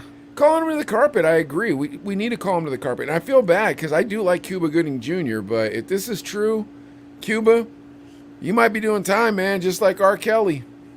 Yeah. Because unwanted, again, is unwanted. Because I was watching the video, and you kind of think, like, okay, she's not, like, pushing him away. She's not, like, blocking him. But at the same time, she's like, dude, it's Cuba, the super huge famous star. I'm not going to put, you know what I mean? You're almost intimidated to the fact, like, that you don't react how you normally would if it was a random dude. All right, hold on. So how come he's getting arrested for this, but Chris Cuomo isn't getting arrested for this? Huh. Can somebody give me that answer? Interesting. Yeah. Again, You're talking about the governor, right? No, his brother. His the brother. Reporter? Yeah. yeah. The reporter did some stuff like this too, huh? Yeah. Again, well, it's a sibling. Who's his sibling? And how much power it is. Was a man of power. Not so much anymore. Still does. It's the name. Still got some pull behind the yeah. Huh. Interesting stuff though. Dude, that's how those politicians are, bro. They're all in on each other, bro. They all got It's a dirt network. on each other. No, dude, they got dirt on each other, bro. That's how come when Harvey Weinstein Henry what was the guy? Harvey Weinstein. Yeah, Harvey. When Harvey Weinstein killed himself, no one was like, "Oh, we got to figure this out." Like they cared less about his death than Tupac or Biggie's. They're like, "Nah, we ain't looking, man. What are we supposed to do?" You're talking about the other dude that ran the island. Yeah, I know who Henry you're Epstein. talking about. Henry Epstein. That's what I'm talking about. Yeah. But Harvey Weinstein, he was a crook too, and he was from their camp. So that's the thing, man. But that's still scumbag. Like you get this politician who's a scumbag, murder all these old people by putting them in the COVID wards, or putting the COVID wards in the old folks' home. Then turns out he's a pervert, so they fire, or so he steps down. But it turns out his brother was a pervert too. And this dude's always Mr. High and Mighty talking all his jazz on the news. You know what I mean? That kind of frustrates me. Yes. It's like, is this racism again in our country, folks? Where if African-American gentleman does something and a Caucasian man does something, we're going to look at two different directions? And I'm not saying either of them should have done that, because I know me, you, and Danny P don't behave in that manner. But do you guys agree with me on this, or am I crazy? Go ahead. Makes sense. No, I totally agree. Again, these people. Here's the reality. You do it, you're going to be held accountable. That's You better. That's Yeah. by today's standard. Again, we go back 10, 15, 20 years ago. It kind of, was put on the back burner, especially in Hollywood.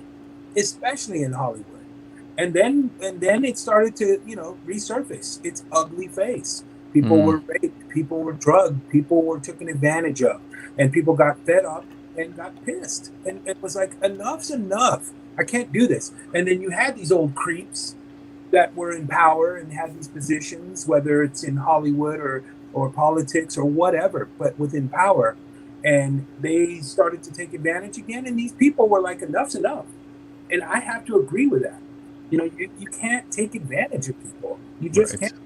It's not acceptable. That's one of the things that it bothers me, because those types of people take advantage of us constantly. Yeah, I agree. And we keep digging and pushing and keep trying to stay, keep our heads above water. I don't know about you guys.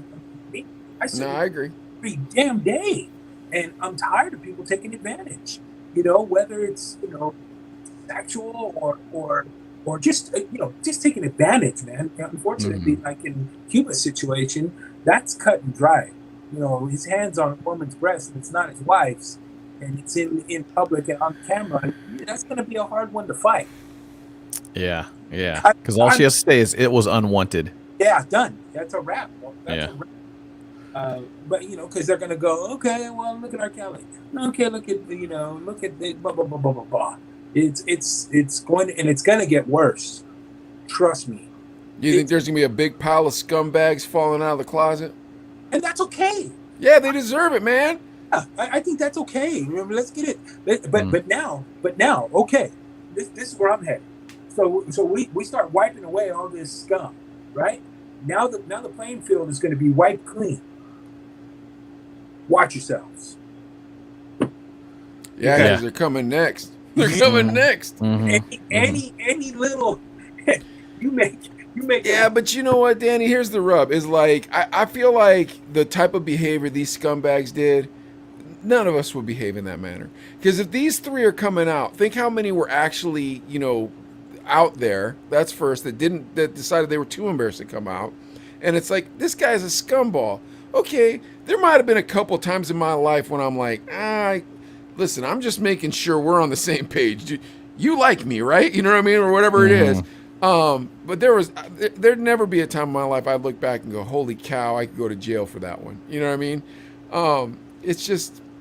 Dude, I've heard the parties, the stuff that has gone on in Hollywood.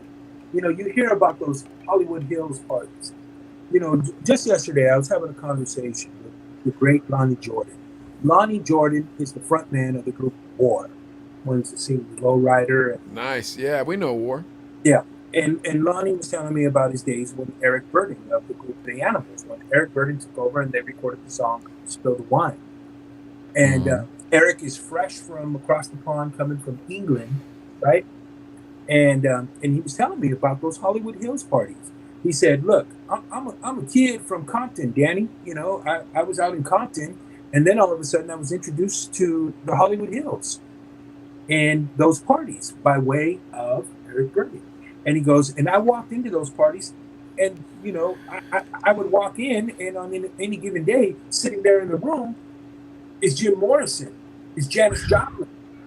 There's some big names, and these parties are out of control. And I started to think about it. When you look, you go, man, I can only imagine some of the wild stuff that would take place, and that were, because let's talk late 60s, 70s. Drugs were pretty prevalent. Oh yeah, I'm not saying scumbaggery was prevalent. Absolutely. Yeah, man, those scumbags taking 16-year-old runaways. That's where I'm headed. And Jim's gone. Janis is gone. A lot of those great from the 60s, 30s, 70s got stopped. But I can only imagine what would they be sitting there on trial today? Would we have them? Because of the debauchery. Dude, we did a Rolling Stone story last week about Brown Sugar. Brown Sugar, yeah. And I'd never read the lyrics to that song before. From the Stones? Yeah, and then I read it. I was like, this is an awful song. This song needs to be canceled. This is an awful song. And that wasn't even like a 2021 perspective. That was like, if I would have known what you were making me sing for 40 years, I would have beat your ass. I've heard so many takes on the lyrics. Over the years, I've heard so many different versions of the song. I've heard one would be that Brown Sugar is heroin. Another was young individual. That's what I think it was. Yeah. And there's been so many different spins on that. I mean, that's between Mick and the boys and God, and I don't know that for a fact. I don't know any of them, and I wish I did. But it's interesting. Yeah. So you look at some of those things and you go, wow, would they be brought up? Would we pull them out to the carpet, as you stated here? All right, well, what's our next story, Adelaide? We got some news to get through. Come on, this is the thing. We've got the Jussie Smollet is set for trial too, and we've got the Lizzo story. So which one's the Lizzo story? Just her talking about all the people that made fun of her. Who cares about that? Want to go to the Jussie? Well, I don't know. I like to hear Danny's take on the Lizzo thing. Yeah. So, Danny, how familiar are you with the dress that Lizzo wore to that event last week? I know. Unfortunately, I saw the picture of it, and that's it. Okay. All right. I'm wondering if we should go with that. And well, what do you want to pick, Danny? So Jussie Smollett is up for court because of what happened about a couple years ago. Yeah. Yeah, and he faked that whole story about getting jumped and beat up. Really over that because that whole thing was. I know, huh? He's going to go to jail though for lying to the cops. It was such an obvious lie. As he should. Dude, the one thing I pulled up though that I thought was interesting, just in case we delved into the story a little bit more, was the video where he's being interviewed by, I can't remember her name, but it's on ABC News, and he's explaining exactly the steps that happened, and the night. And when I watched it again, I was like, dude, that's so messed up. What happened to you, bro? Getting jumped by two guys in MAGA hats? But then obviously as it unfolds, you're like, wait, he made this whole thing up? And it was two co-workers from the Empire that actually you believed the story at first, dude? Well, you question. But back in the day when it first came out, you're like, Danny, did you ever believe that story? Initially, I kind of did. I never did. Really? I never did. Dude, I didn't want to doubt the guy for no reason. You heard Chappelle's special, right? Where he talks about it? I felt that exact way that Dave Chappelle felt. I was like, this is not adding up. Like, it definitely had a lot of unanswered questions, but it genuinely, the story sounded, I mean, not far from, it was, for me, it didn't sound overly exaggerated at the time, because those types of situations do occur. That I go, okay, all right, I guess I'll believe that. Here's a guy who genuinely got beat down, got mugged, and because of his race and because he was gay. Because I wasn't going to be the first one to jump out and say he's lying. No, the reason why I thought he was lying is because two guys in MAGA hats knew who he was from the show Power. Like, bro, I never watched that show. I'm pretty urban. Yeah. Oh, Empire? That's the name of the Empire. show? Empire. Oh, man, I don't even know the show he's on. I did not hear the part about the MAGA hats. Yeah, so these dudes walked out. They had MAGA hats, and they knew him from the show. This is how the story he told. They knew him from the show, and they beat him up because he was gay and because he was black, and they knew him from the show.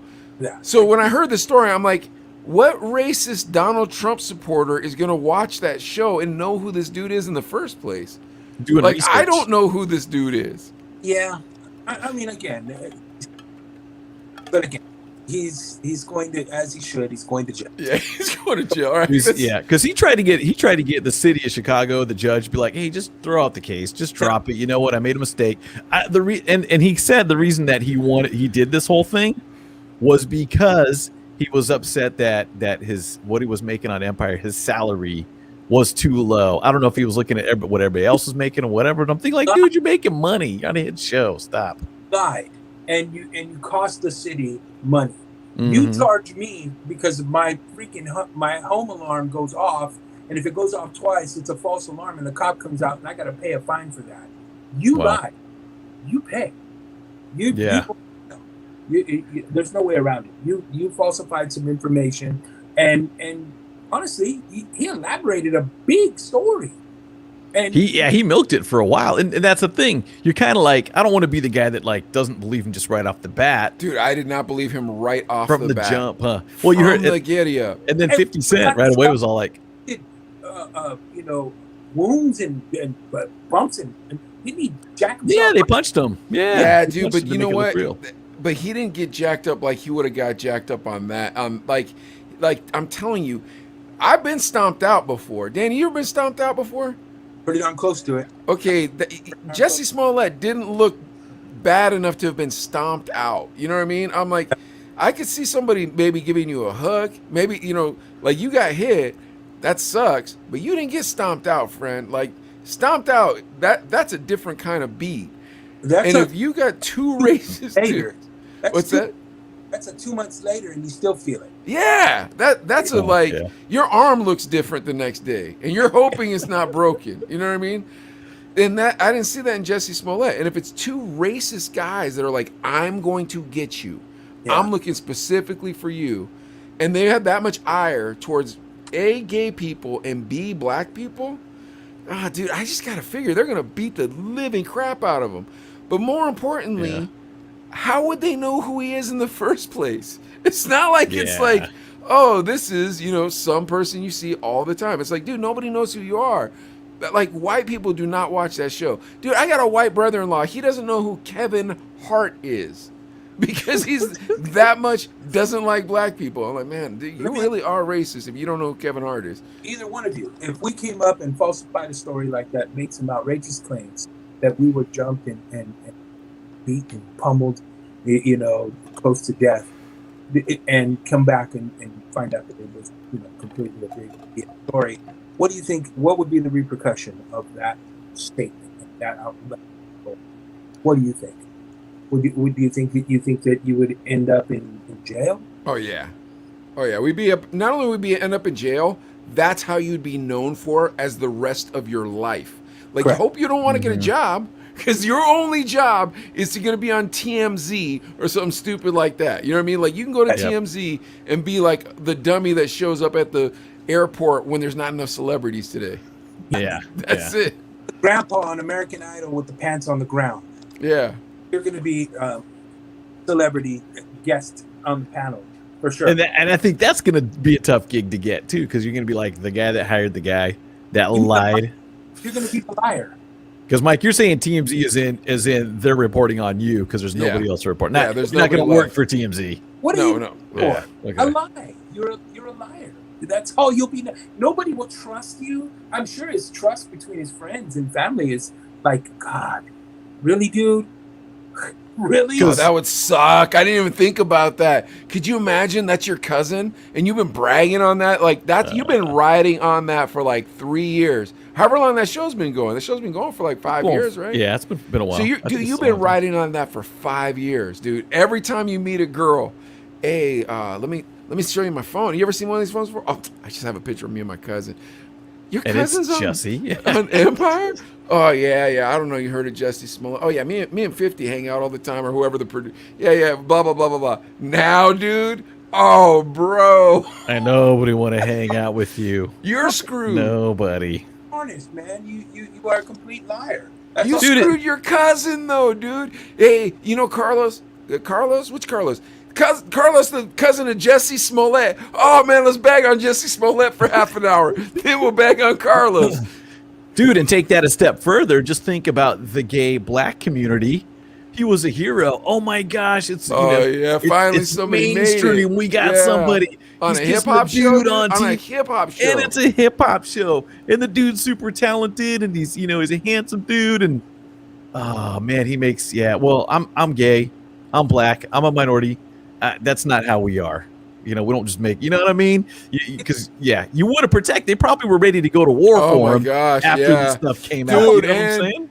I'm sure. Think about that. They were all sticking up like, oh, that's how you're gonna act, like to their coworkers and stuff. Probably they're probably feeling some sort of extra special anger, and then it turned, and then like, all of them had to go back to work. And it's like, hey, you heard about that Jussie Smollett thing there, Rita? I don't know if you heard about that. Like, this dude Jussie Smollett is worse than Benedict Arnold, dude. Yeah. Not a good look for that. Nobody's gonna be behind him. Nobody. At the bare minimum, you're going to do some jail. I still think that he needs to pay back the city for the. Man, you're calling for jail for everybody tonight, Danny P. I feel like celebrities get off. You're saying that era is done. Is that what you're telling us? Man, I just say that you can't just zero. We zeroed in on we started with Bill Cosby, correct? Yeah. Mm-hmm. Give or take. He was one of the first. But how do you go? Okay, Bill's in there for what? What was Bill in for? He was roofing ladies. Drugging them. 40 years ago. Yeah, and this is a long time ago. Yep. Yeah, 40, 50 years ago. Okay, and I get it. I'm not discrediting the story, or I'm not, nor am I saying that I don't condone or. I got you. He was a criminal, and he should have never did that. Monster, beastly. That's beastly. And R. Kelly, different story, but still same kind of actions. Monster, preying on people and disgusting. Yeah. Go to jail. It's the urine I can't handle there, Danny. Like, don't get me wrong, Bill Cosby was a monster, but urinating, man, come on, you're not supposed to pee on people. That's not good. That's and remember, this is the same dude. This is the very same dude that another liar who outright lied and said that it was his twin brother. That was his defense. He has a twin brother. R. Kelly has a twin brother. Wow, I did not know that. Did you not know that, guys? No, this is an insane defense. R. Kelly has a real living twin brother. Holy cow! They're pretty much identical. Can he sing? No, I don't believe so. Oh man, he got screwed. R. Kelly turns around and says that it's his twin brother. So I'd be pissed if I was a twin brother. Dude. What? Yeah, I got a wife and kids. That's what it was about. I didn't make millions in music. I had a regular job. I'm a postman. Yeah. You didn't even buy me an Xbox this year, Robert. Yeah, you trying to pin this on me? Come on. Is that you're gonna go and say that on video? That's not me with that person and me urinating on them. No, that's not me. That's my twin brother. What a scumbag, dude. Foul, man. To his own. That is dirty. That is a scumbag move, dude. He shared the womb with his mom.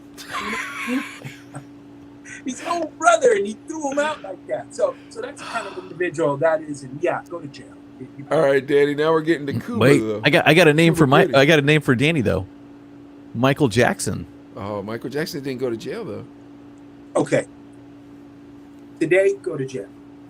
Straight to jail. I don't care, Michael. You sit and you rot in prison. Really? Wow. You think he was guilty, Danny? Absolutely. Wow. I'll tell you what. I've shared it before, and I thought I told you guys. I had one of the kids on air with me who was in the bed with Michael, who was there with Michael, told me specifically that he slept with Michael. Not physically. We didn't talk about sexual going-ons, but we did talk about Michael wearing boy shorts, and he put all them in boy shorts. And yes, the Jesus juice was there, and he gave it to them. And the kid told, I have it on cassette. I need to convert. This was a recorded interview on the air. Hold on a sec. But Michael still didn't touch his wiener or what? I didn't want to say. He said Michael was he was a genius. He was mad. He said the place, Neverland was a magical place. These are all quotes. He said, yes, we were there, and yes, I slept in the bed with him, and we Was there a payout? Was there a cash payout? never wanted to talk about that. Yeah, probably. There's probably an NDA attached to it too, if there was. Dude. Very same time when Michael is here along the Central Coast in Santa Maria, California, in court. That they chose that city because it was right there close to the Neverland Ranch, and really that was kind of a hidden area where they can actually have a court hearing and not have a Parade. Yeah, circus out Oh there. yeah, circus out there. Oh my gosh. Being that way, it ended up being that way because that's the very same place where Michael jumped on top of the limo. Remember, and he was standing on top of it. Dude, Yes. could you imagine seeing Michael Jackson? Here's the thing. I mean, I'm not sticking up for this man. But, like, maybe he was just crazy and he just liked being around little kids. I'm not that way. I mean, God bless my kids, but I love when they go to bed and I can be an adult. You know what I mean? Like, Again, do I love Michael as the entertainer? I do. Do I love the Jacksons? I certainly do. Do I love the music and the sound and everything that they portrayed and everything that they brought and gave to the world of music? I adore. If there's no Jacksons, there's no Janet. that's true. There's no the whole family, the whole thing. But Michael was a pervert, and I'm gonna say that. Yeah, whatever you want to call it, man. There was, attach it to whatever mental disorder you want. You guys are on Michael molested little boy team, huh? I thought I was right. I was like, maybe he didn't do it. But yeah, I think I'm wrong. I think he did do it. I don't know. You don't. You're a grown man, and you're not gonna sleep in the bed. And Yeah, man, I'm not doing that. I don't even like being around little kids, bro. It's annoying, dude. You can't cuss. You can't smoke weed. It's like, damn it, go away. This guy had problems, obviously, right? And I'm not gonna sit here and go, oh, he had problems. No, I'm just saying he had some serious issues, and that stems obviously from when he grew up. You know, under his dad Joe. His dad Joe was really, really Tyrannical. yeah, but he had back then, and I'm not siding with Joe and the way that he ran his family.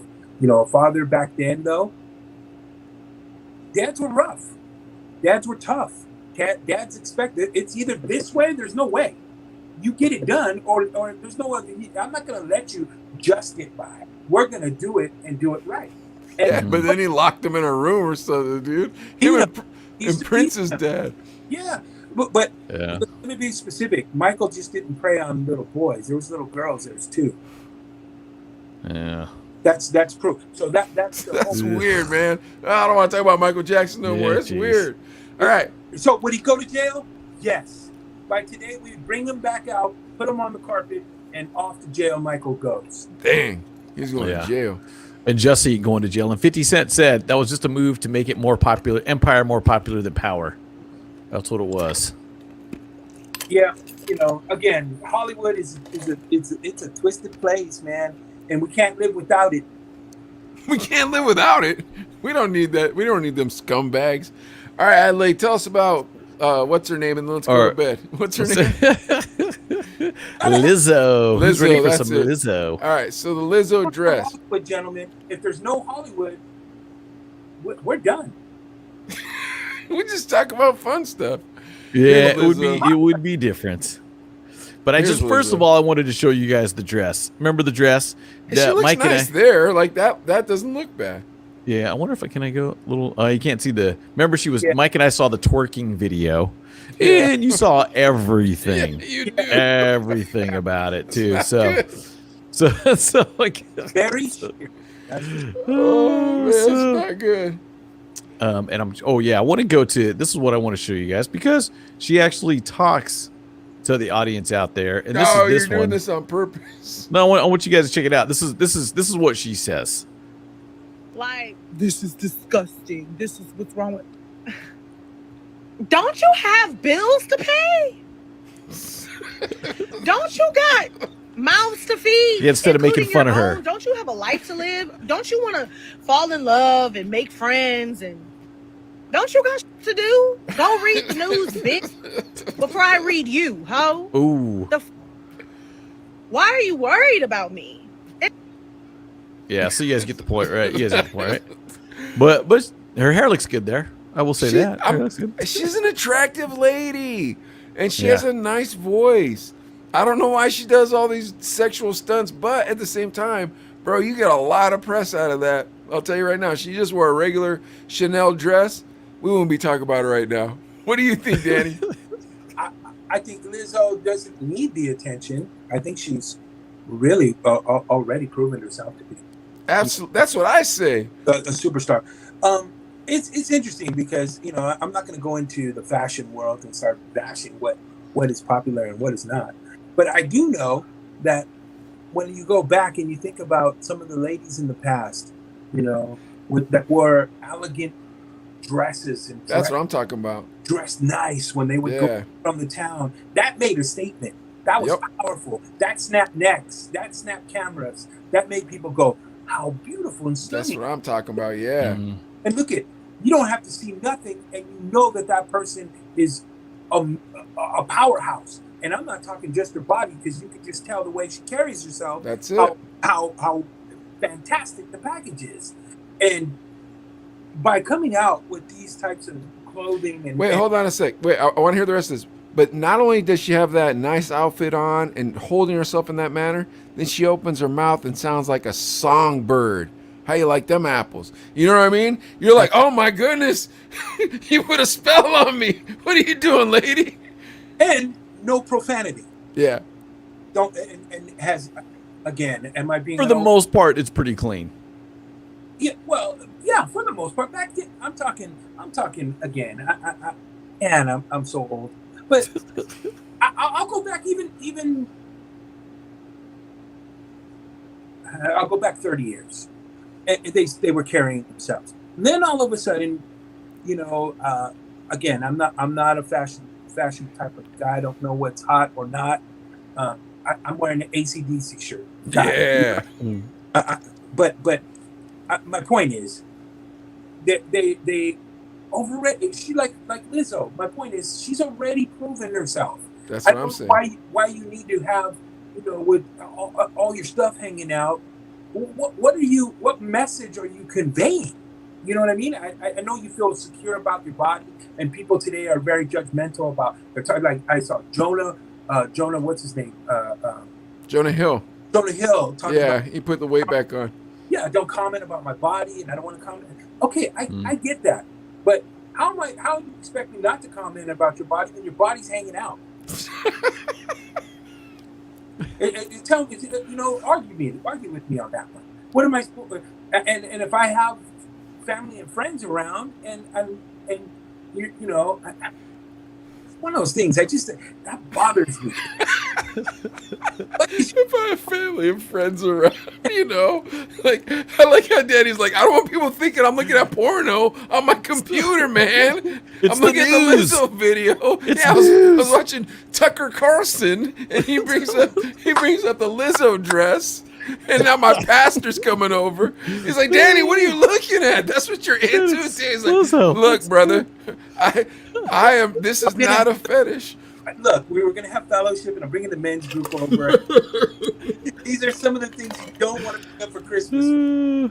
Hey, but think about back Adele. We talked about Adele a little bit, Mike. What if she'd come out in a dress like that? She wouldn't, though. That's the thing, is Danny's talking about a lady like Adele. When you have that British overcoat that's wool, and she probably bought it at a haberdashery, you know what I mean? And just every detail so taken care of. Probably the most manicured of nails, and her natural nails at that. Probably coming out with her own makeup line, and she deserves it, because by God, did she do something to make that face nice, and I would like my wife to be able to do the same type of thing. A natural beauty that's not sexual of any form, where you can look at the woman and appreciate her, and even see her with her husband and appreciate him, and say, you know what, sir, you're a very lucky man to be with this lady, and he can appreciate that you said that in a non-disrespectful manner. Do you agree with me on that, Danny? Absolutely, 100%. I don't think a woman has to be naked to show her beauty. But if Lizzo wants to, she can. Again, but what is the message? Though, I mean, what is your? I understand you can, because I can. Okay. Yeah. I get that. But what is your message to the 12 or 13 or 10-year-old little girl that looks up to you?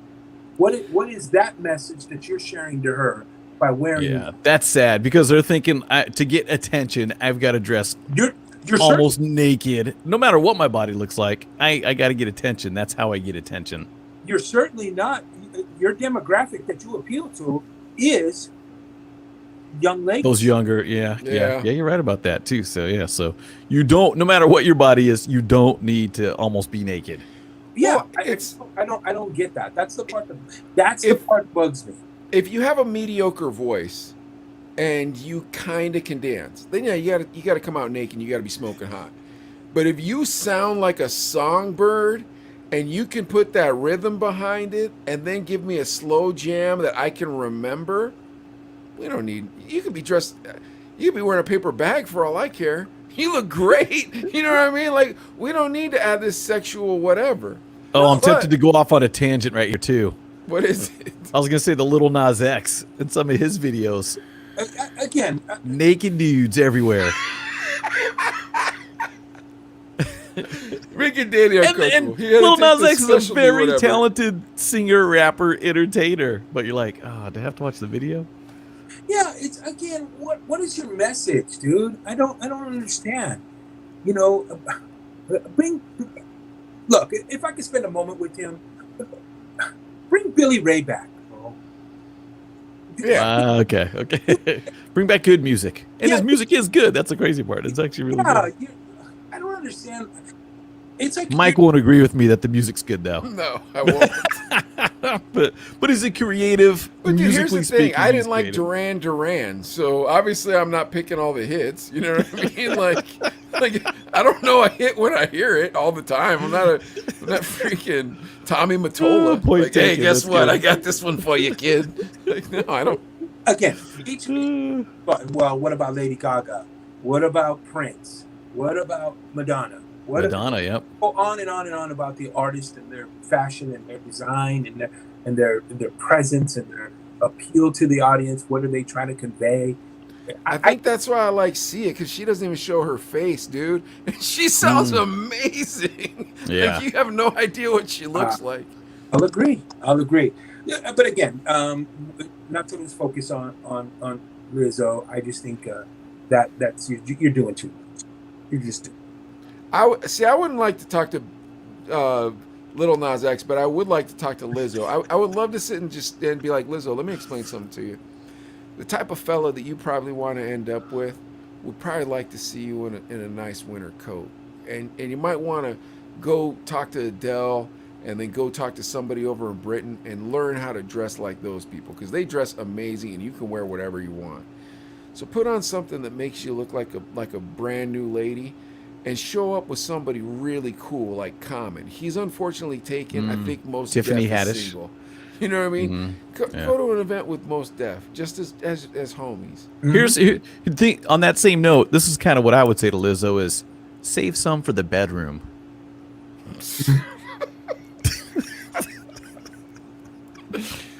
Dude, you throw those zingers in, bro. I love them zingers. Just All right, don't hold up guys. the fast food line. That was a dandy one. I like that one. That was a nice curveball. I saw it. Check it out. Chino Brothers, man. Follow us on Facebook. Follow us on YouTube. Follow us on Instagram. Follow us on Clapper. Danny P, thank you so Shout much out to Danny P right there. coming up and being with us. Our YouTube channel is blowing up, guys. Please follow us on YouTube. We have enough subscribers now to broadcast on YouTube. And Danny, we got like 20,000 views on like 4 or 5 videos. We're very proud of ourselves. Danny P's a star of a couple of them. Yeah. You're short. Like how Danny P, like the origin story of Danny P, I think he has 440 views. Yeah. Very solid, man. So very cool. Thank you, Danny P. Shout out to the Chino Brothers, man. I appreciate it. It's always a blast, man. Yeah, man. It was a lot of fun, dude. A lot of fun. Thank you so much, Danny.